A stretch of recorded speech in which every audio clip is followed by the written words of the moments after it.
I would like to just take the time just to welcome you all to LIC's Innovation Farm. I'm sure you will have seen on the sign, this is a farm that LIC and LIC Automation use for the development and testing of technology. And it's a kind of a special place for us, and this building is named after a real stalwart of innovation within LIC, Jack Hooper, so the Hooper Innovation Centre. And it's kind of appropriate that we're having this workshop here today. You know, not more than 100 metres away, we have technology that will be landing on farm within 5 years, being tested as we speak. So actually quite a nice location, and actually a bit of an honour to speak in this Hooper Centre. So to my presentation. So as it says, Steve Harcourt's my name. I head up product development for LIC Automation. LIC Automation is a subsidiary company of Livestock Improvement Corporation. We focus on AgTech solutions for dairy farmers primarily. When I spoke to Peter about the presentation, he gave me a fairly broad brief, to be fair, but the sort of things that he was looking for me to cover was sort of my perspectives, current themes, our experiences as an AgTech company operating in a farming community. And so I'll take you through a little bit of, I guess, some of my learning, some of my observations. I've tried to keep it a little bit generic. Appreciate that not everybody's in the dairy community. I live and breathe dairy industry, dairy agri-technology, but I've tried to keep the talk sort of at a level that there's something in it for everybody, hopefully. I guess when you think about the word agri-technology, it conjures up images of all sorts of fanciful technologies, some of which are here now, some of which are coming. And I think this is absolutely what agri-technology represents to the vast majority of people in the rural community, but also in the tech space. But as the audience today is largely tech companies and tech developers, I think it's really important to reflect on sort of where agri-technology has come from. And I'm a bit of a history buff, so when I look back a very long way. Technology and farming systems have been evolving for literally millennia. In fact, some of the technology that's used on farms emerged before farming even existed. And even though the last 150 years of industrialisation and the mechanisation of technology on farm has changed the pace of innovation, there's something that's consistent as a theme throughout history, and that's that agri-technology solutions are generally evolve and are successful if they address some underlying problem or create an opportunity for the user. And that's consistent no matter where you look in time. So if we sort of come here for 3 days and we start to look forward, I think it's really important that we focus on what really makes a difference in terms of technology and what sort of rate of change we should expect. And I don't believe that massive step change technology really occurs that often. It does happen, absolutely. But generally speaking, most technology innovation that we see is incremental in nature, and that's where most of the value comes from on farm. I think there's a common theme that you'll see through this presentation, that's that innovation is driven by the confluence of circumstance and ingenuity. And I think it's the circumstance of farming today that actually is going to be the biggest driver of innovation, much more so than just our desire to innovate. And if we look at those circumstances, and this is by no means an exhaustive list, there are a number of really significant challenges that farmers are facing. There's this ongoing drive for efficiency, production and productivity efficiencies on farm, whether it's driven by the rising cost of land or diminishing returns. It is a preoccupation of farmers. There's a labour shortage, so it's not just a shortage, it's a skilled labour shortage, and it's happening all over the world. And technology has a really significant role to play in alleviating this pain point. Computer literacy amongst our farmers, in particular here in New Zealand, is increasing. We have generational change occurring. And now there's a real thirst for technology, but actually a lot of farmers are confronted with such a vast array of technology, it's hard to know what to pick. Capital is always going to be a constraint, none more so than in the last 4 or 5 years. And technologies that have a strong return on investment can be justified for a bank manager, for example, really going to win out. And overwhelmingly, you'll see it in the media and other places, the constraints that come from limited resources, particularly water, but also just the availability of land in some markets, really driving change. So companies that can tap into and understand these fundamental drivers on farm will be the ones that I believe develop the technologies that are successful in the future. And if we talk about internal drivers, I mean, there's absolutely no doubt there's some quite significant external drivers. You know, you don't have to be a genius to know that these are some of the really key trends that are happening in our global markets. And as primary producers, we're not immune to these changes. So you may be forgiven for thinking that some of these things are being driven by regulators, policymakers. But sitting in behind all of these changes in our industry is a consumer who is increasingly globally aware and much more conscientious than they have ever been in the past. And all the regulators and policymakers are trying to do is ensure that our industries are sustained in the face of this change. So it's sitting in there as opportunity as much as challenge. There's another big, I guess what I'd call a supply side external driver for innovation in our industry as well, and that's investment. You know, these are some stats from AgFunder from this year. In New Zealand dollars, $4.7 billion of investment flowing into, so this is new money flowing into VC funds for AgTech investment. We haven't seen sort of this level of change in investment since sort of the dot-com eras, where masses and masses of money was thrown into a new technology field. But it's happening as we speak. And interestingly, up until recently, the vast majority of that spending was going on in the US, but over half of it is now actually landing outside of the US, which is a significant change. And if you look at the pattern of investment, over the last 7 or 8 years, there's definitely a significant upswing. 2016, there was a drop-off. There's no doubt about that. It seems to have been linked, obviously, to the global downturn in agriculture, the one I believe that we are just coming out of. I believe all the signs are looking good. But also, there's quite a significant difference in what's happening in this investment space to what happened in, say, the dot-com space. Investors are starting to realise that actually the distribution and the adoption rates for technologies in agri-tech are quite different to sort of virtual technologies that drove those booms back in the 90s. You know, the underlying cost of agri-technology is significantly higher, and the challenge of getting it on farm is significant, and supporting it on farm is significant. And therefore, some of the sort of the lower cost adoption and distribution models that drove those other booms, they just don't work in this space. And so I think those investors are starting to realise that.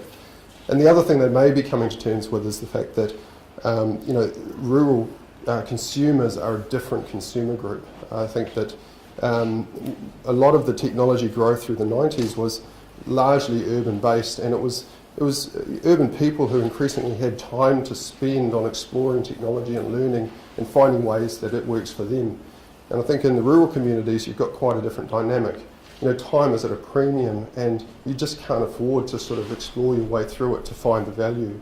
The value needs to smack you in the face, for it to be successful. So while we may look back and see this as a bit of a spike in investment, I don't believe that it will be. I think, we're just having a little bit of a reality check and a cooling off. I'm sure this investment level will continue to increase. So with that said, I guess we have to ask the question, what impact will that have as an external force on our industry? Well, there are collaboration opportunities by all means, and Peter, more than many, is putting a lot of energy into trying to create those opportunities for New Zealand companies. If we choose to take those up, there's a lot of value, a lot of potential collaborative benefits in that. But if we don't, if we choose to compete effectively, if we're not with them, we're competing against them, then we need to be very clear that we have a point of difference. And I'll talk some more about what I think that difference could be. I think as a consequence of this investment, there will absolutely be a big upsurge in the volume of technology that's being generated through these channels. Remember, this is primarily VC investments, so it's not the major sort of agri-tech companies. There's another massive volume of investment going on in amongst the big agri-tech companies of the world. This is new money coming in, and it's quite significant. But the channels that these VC investments tend to work through are generally technology push oriented. Now, I'll talk some more about push strategies shortly, but I think somewhere in there lies the opportunity for companies like ours who are trying to work out what their space is in the AgTech markets going forward. So if we talk about this push approach, we have to really ask the question of what drives adoption. And we've spent at LIC a long period of time in both the AgTech and biotech space trying to encourage adoption of new technologies. And some of the themes and some of the things we run into are very common and recur, unfortunately, too many times.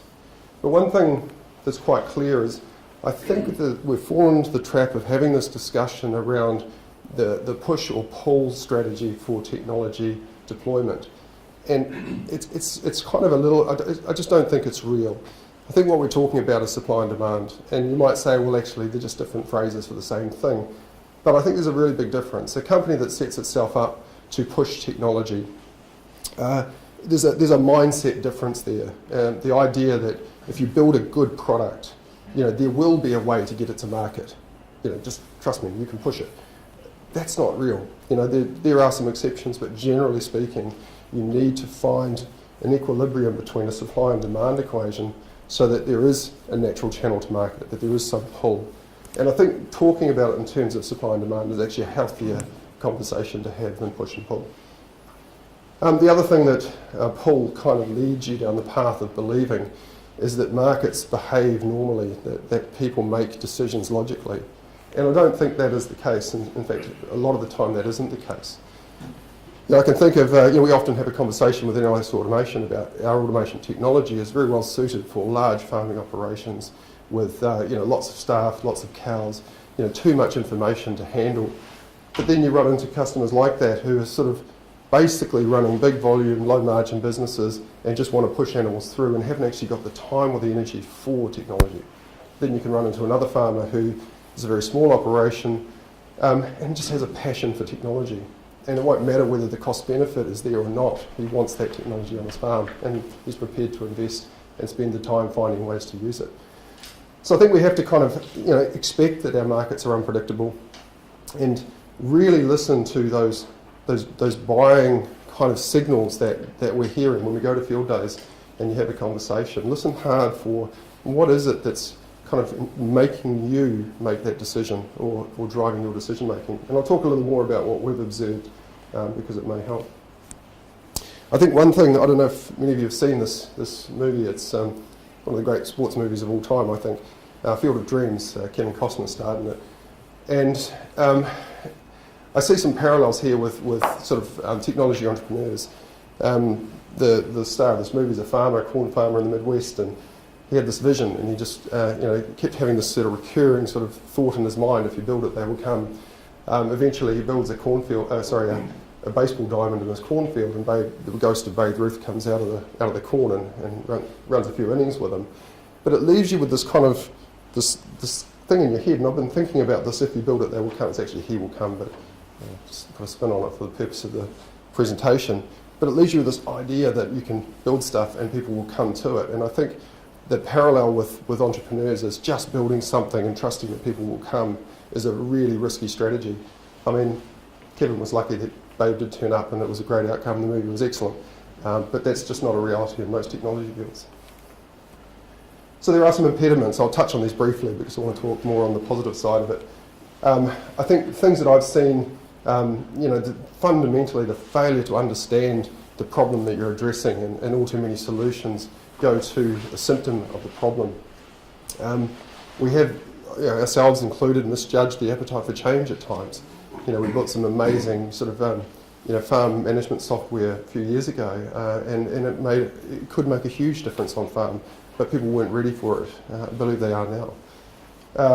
Over-engineering, I can see numerous examples of products that are over-engineered, engineered to the point that they've priced themselves out of the market. Now maybe they're targeting a different market than our one, but if you want to make traction in this market, you need to really think about price. The failure to integrate to existing technology platforms, I think this is it's hard. I absolutely understand that, and a lot of companies are very sensitive about integration. But I think one of the things for the future will be that successful companies will find a way to integrate, and that's just about being flexible with your business model. And the other little thing, and this is probably a big one for LIC in particular, sometimes we take far too long to bring products to market, and by the time you get there, another solution, maybe not as good, has basically taken the space. And sometimes, first is better than best. So to the positive side, so what I'll take you through just, I guess, some of the really kind of critical factors that I see in terms of innovation in agri-technology and how that has driven some of the successes that I've seen in our industry. There's a massive conversation going on in sort of all sorts of media just around how to innovate. There's 1,001 different models, but actually there's some real fundamentals that all models should have. This is what it looks like for me. So this isn't our stepwise cycle of innovation. This is just a series of conversations that lead and processes that lead to a successful product. For me, it always starts with product definition. Product definition through a conversation with a potential customer is an essential start point. Validating some kind of solution, followed by some delivery phase, some verification, and then some configuration to ensure that whatever you thought you were building actually meets the requirements of a customer. And it doesn't have to get any more sophisticated than that. It's no sort of coincidence that 4 out of 5 of those steps involves heavy engagement with customers. I see a lot of companies spend a lot of time in this development stage, iterating, flat out around here, getting conversations going, testing stuff. But actually, this is where it's really going to live or die. And for us at LIC Automation, we invest a huge amount of energy in understanding from a customer perspective what this is. We go back to them and say, does what we've come up with meet your requirements at a fairly low fidelity level? Once we've built something, we take it back and we test it with them and ask them, does that still work for you? And then we might change the configuration, the pricing model, the way that we put the technology together with other technologies in order to make it more relevant. So 4 out of 5 of those steps are focused on talking to customers. So I think this is a critical change in the innovation processes that's going on in our industry. Collaboration. So it's probably not that long ago, maybe 10 years ago, where collaboration was a sort of a nice to have thing. We talked about trying to encourage collaboration. I think things have changed. I think collaboration is a necessity now. If I talk to a product that I know well, which is our Easy Heat solution, so this is a camera system that basically scans the back of a cow, looks for a heat hatch, determines whether it's present or not, tells another robot whether it's activated, and drafts the animal automatically for mating. When I thought about what it took to develop this product and get it to market and support it, it involves an array of different skill sets, some of which sit within our business, but many that don't. And I thought, just for interest purposes, I'll do this exercise on several other products in our portfolio.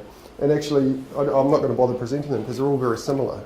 There are very few products that we own and sell at the moment that haven't involved collaboration with a number of different companies and skill sets. And you may be in the position where you have the luxury of having the vast majority of these skills in-house, but you still have to ask the question, what's the best use of their time, and are there quicker ways or actually smarter ways of doing it by collaborating? So LIC in particular and LIC Automation will spend a lot more time collaborating and working either through sort of licensing and intellectual property or contracting out development services in the future than it has in the past. It's proven hugely successful and we'll keep doing it. For any technology company who's building new solutions, you need to really think about adoption strategies. And I guess this is not my specialty area, but I have some key messages, and this one I think is quite critical. Anybody that thinks that their sales staff are going to sell the product to a farmer, you need to have a rethink. Very few farmers that I know make a purchasing decision based on a conversation with a salesman. The vast majority of if you see that happen, they've either already made the decision. Generally speaking, they'll go away and have a think about it, which will mean going and talking to people, either farmers next door or advisors, vets, nutritionists, whatever. This is just the simple reality of our industry. And there's a very rare occasion where you can talk somebody into a sale. You have to have a very good product and a good pitch.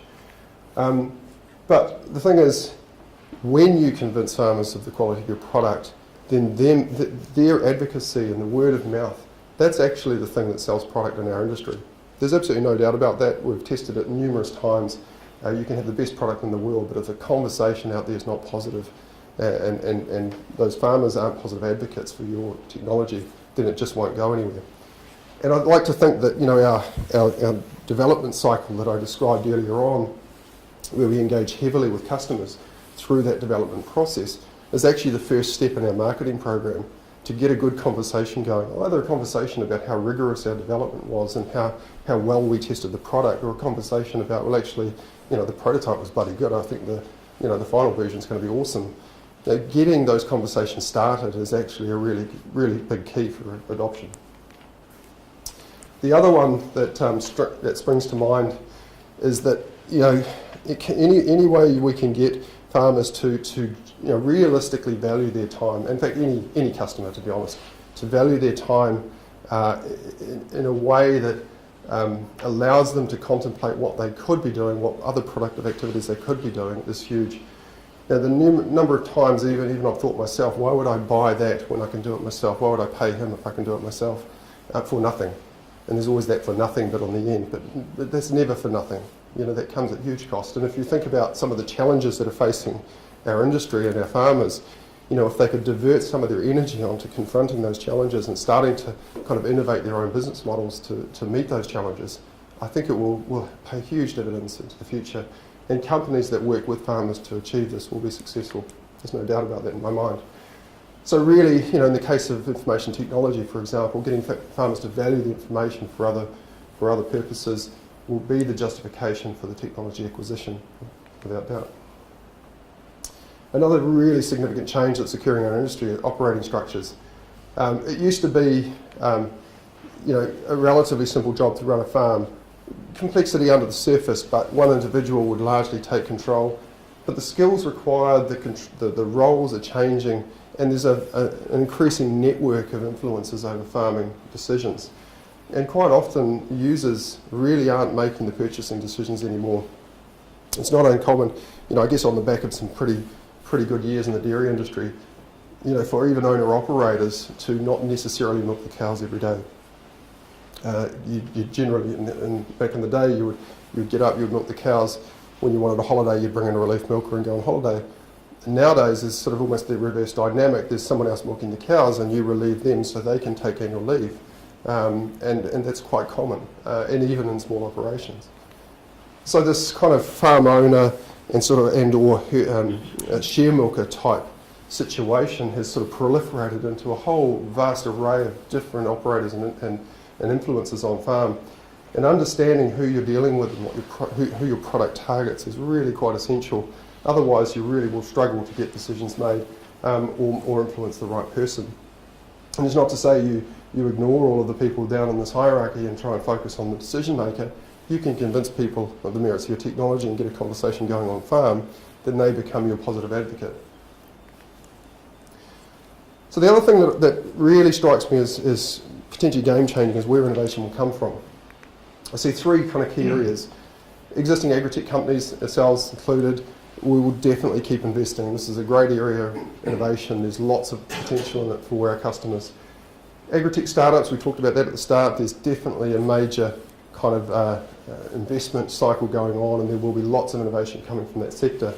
But I think the area that we probably underestimate is technology companies operating in sort of in parallel industries. So I think about the IT, medical, aerospace, energy, military, pharmaceutical industries. There's massive resources in these industries, and a huge amount of competition. And so a lot of these companies are now looking for opportunities to branch out and leverage their own capabilities in other sectors.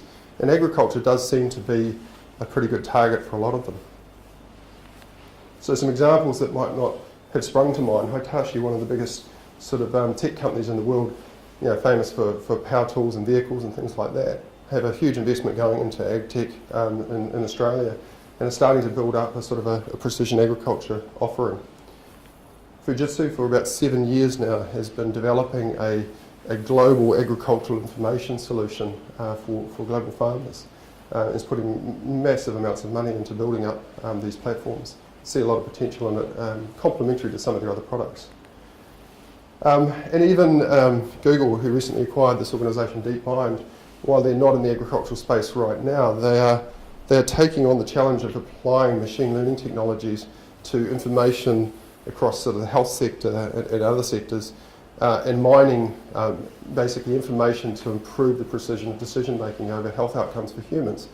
It isn't much of a stretch to imagine that companies like this will in the very short term start to look at the agricultural sector and animal health applications. And when you see the proliferation of sensory technology, particularly on animal sensors, going on, you've got to sort of think, well, actually the information streams are more available in agriculture than they are in sort of the human space. So that wouldn't surprise me at all. The one that's not on here, IBM have launched into precision agriculture applications for probably 10 years now and have several very, very capable groups dotted all around the world working in this space. And there's no end of the examples. So these companies are developing integrated technology platforms. You know, they will partner, integrate, develop their own, or acquire technology as required to achieve these goals. And I think the real, I call it an opportunity, call it a threat if you like, the real opportunity that these companies present is that they have such vast resources and broad capability bases that they have the ability to capitalise on sort of the confluence of technologies like robotics and machine vision, machine learning, and sort of biochemical sensors and things like this to build, you know, truly incredible new technology platforms. So a step change is going to come in terms of agri-technology. I kind of feel like it's going to come from this space where the resources are quite staggering. So this is, I guess, a bit of a little bit of a brain dump, unfortunately, of just the themes that I see sort of that are going to sort of dominate agriculture for the 5 years that are coming. So, you know, and I thought about, you know, when Peter said 5 years, I thought, well, that's a fairly short time frame.